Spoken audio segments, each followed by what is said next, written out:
Selamat siang, pada hari ini saya akan menjelaskan tentang pengambilan keputusan untuk menerima atau menolak pesanan khusus di bulan Maret pada produk Ordinary Wood Floor.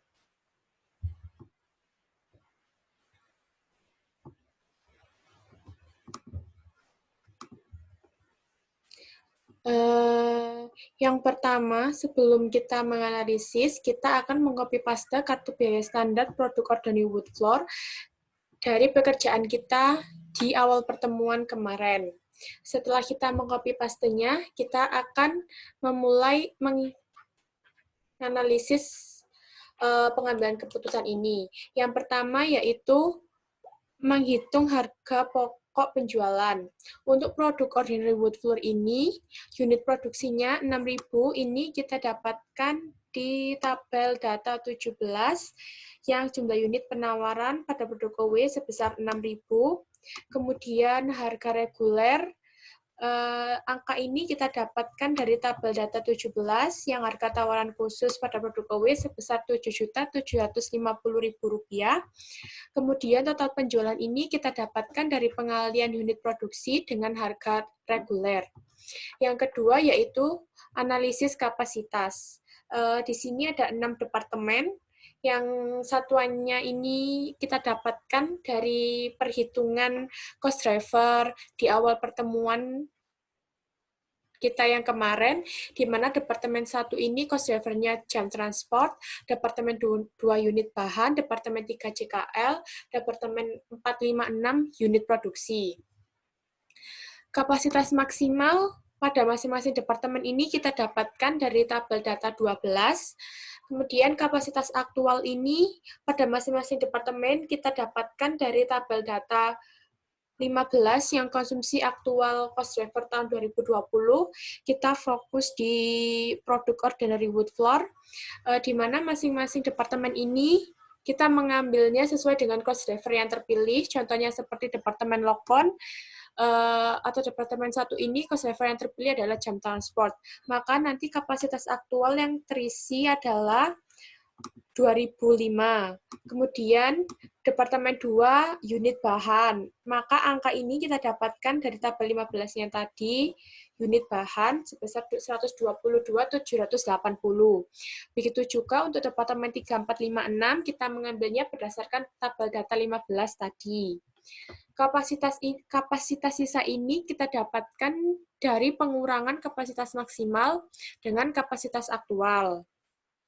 Kemudian kapasitas pesanan khusus ini kita dapatkan angka tersebut dari perkalian standard hours dari ini, kartu biaya standar ini dikalikan dengan unit produksi yang 6.000 tadi. Ini. Untuk Departemen 2, 3, 4, 5, 6 pengerjaannya juga sama, yaitu perkalian dari standard hours dari kartu biaya standar yang ini dengan unit produksi yang 6.000 ini. Kemudian analisisnya di sini, jika kapasitas masih ada, maka pesanan khusus tersebut memenuhi. Untuk mengetahui apakah pesanan khusus ini akan diterima atau ditolak, maka kita akan menghitung margin kontribusi dan labanya. Sebelum itu, kita akan menghitung tentang biaya variabel produk ini dikarenakan ada tambahan informasi dari tabel data 17. Sebelum kita memasukkan angka di tabel ini, kita akan ke kartu biaya standar ini. Dikarenakan ada tambahan informasi pada tabel data 17 ini, seperti tambahan bahan per unit, tambahan JKL per unit untuk Departemen Pulping Thinner, serta tambahan BOP tetap bulan Maret. Maka, di kartu biaya standar ini juga akan dipengaruhi oleh informasi yang tadi, seperti pada tambahan bahan per unit ini pada OW ada tambahan bahan sebesar 0,1. Maka di kartu biaya standar yang bahan baku, standar kuantitinya akan ditambahkan dengan 0,1, kemudian akan bertambah menjadi 3,1, serta standar cost bahan bakunya akan berubah, yang semulanya 4.500.000 akan menjadi 4.650.000. Kemudian yang kedua yaitu ada tambahan JKL. Pada Departemen Pulpen Finir atau Departemen 3, di tabel data 17 ini tambahan JKL-nya pada OW sebesar 7, maka nanti di standard hours ini yang Departemen 3 akan kita tambahkan 7. Setelah itu, total standard cost WTKL akan mengalami perubahan sebesar Rp700.000. Untuk biaya overhead pabrik, ini juga dipengaruhi oleh tambahan informasi yang tadi. Seperti Departemen 2 ini, cost driver-nya unit bahan.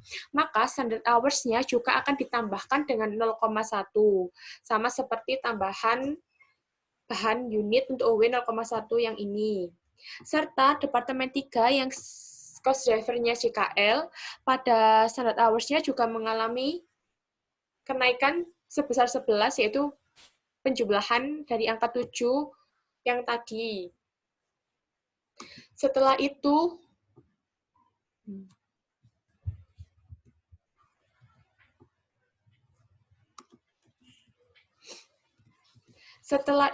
kita akan menghitung VSR. VSR atau variabel standar ini kita dapatkan dari perhitungan biaya variabel di masing-masing departemen yang sudah kita hitung di awal pertemuan kemarin. Seperti Departemen 1 ini, kita ambil di Departemen Lokpon yang biaya variabel ini. Begitu juga untuk Departemen 2, 3, 4, 5, 6 juga mengambil berdasarkan perhitungan masing-masing departemen yang kemarin. Untuk variabel cost per unit ini kita dapatkan dari perkalian standard hours per unit ini dikalikan dengan VSR. Kemudian kita jumlahkan dari semua departemen ini akan ketemu totalnya sebesar 132.618. Dan untuk mengetahui total biaya variabelnya, kita dapatkan dari penjumlahan total standard cost bahan baku dengan total standard cost BTKL serta total standard cost untuk BOP. Nantinya akan ketemu angka sebesar 5.482.618. Selanjutnya, kita akan memasukkan tambahan informasi yang ada ke dalam tabel total biaya variabel. Untuk produk ordinary wood floor ini, unit yang terjual 6.000, kita dapatkan dari tabel data 17 yang tadi, yang jumlah unit penawaran untuk OW. Kemudian harga variabel per unitnya ini kita dapatkan dari perhitungan total biaya variabel di kartu biaya standar yang tadi sebesar 5.482.618. Kemudian untuk biaya administrasi dan umum kita dapatkan dari tabel data 17 ini sebesar 5.000 dikalikan dengan unit produksi 6.000.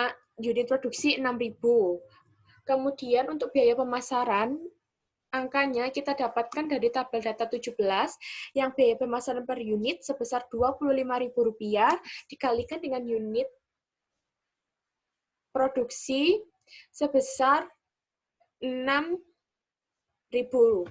Nantinya untuk total biaya variabel ini kita dapatkan dari unit produksi dikalikan harga variabel per unit, nantinya ditambahkan lagi dengan biaya administrasi umum, ditambahkan lagi dengan biaya pemasaran, kemudian akan ketemu totalnya sebesar Rp35.706.390.